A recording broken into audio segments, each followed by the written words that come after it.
Several architects developed early plans for the lotus, including Sudarshan Anderson, Vishwanath Watson, Steve Au, and Asangan Binstock. They worked directly with Sri Gurudev, translating his vision and the spiritual meaning of the shrine into working architectural drawings. A site in California, and later one in Connecticut, were chosen for the lotus, but then various obstacles made them unusable. Satchidananda Ashram moved to Buckingham, Virginia in the fall of 1979. Even though the final architect wasn't chosen, and he didn't have the money to pursue the project, Swami Satchidananda began to build the lotus seemingly on faith alone. The first step was the digging of the Lotus Lake. The groundbreaking ceremony was April 30th, 1980. The machines are working. It's almost about 10 acres. The site for the lotus was nestled into a beautiful valley right alongside the James River. The first problem to be overcome was the site was on a floodplain. Every few years, the shrine risked to be under 8 feet of water when it flooded. So the elevation of the plain needed to be raised. This created a second problem: where to get the earth to raise the ground level.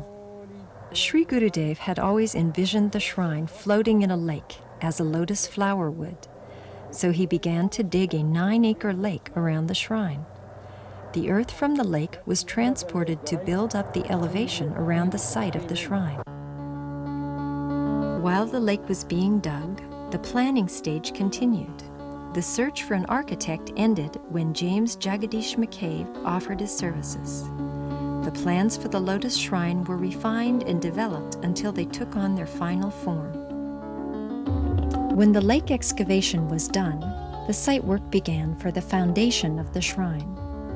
The W.D. Crump Construction Company of Farmville, Virginia, was hired to do most of the early site work. Sri Gurudev enjoyed working with the heavy equipment and picked up a few tips on using the backhoe from Billy Crump.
The foundation pouring for the Lotus was on the 1st of July, 1980.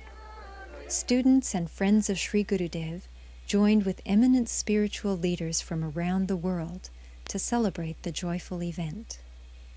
The site was ready for the ground floor of the meditation chamber, and a gem box was about to be poured. At the stroke of noon, Sri Gurudev began the pouring of the foundation. He placed the first gem in the gem box at the base of the shrine, and the celebrants joined him.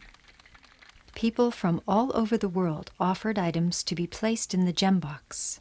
They sent holy water, gems, and earth from pilgrimage places of every religion, making the lotus universal from the very beginning. The gem box was filled with the vibrations of all the holy places from which people collected the offerings, and also with the love of the people who sent them. There were gems and earth from so many places, as distant as China, Jerusalem, India, Mecca, and Africa.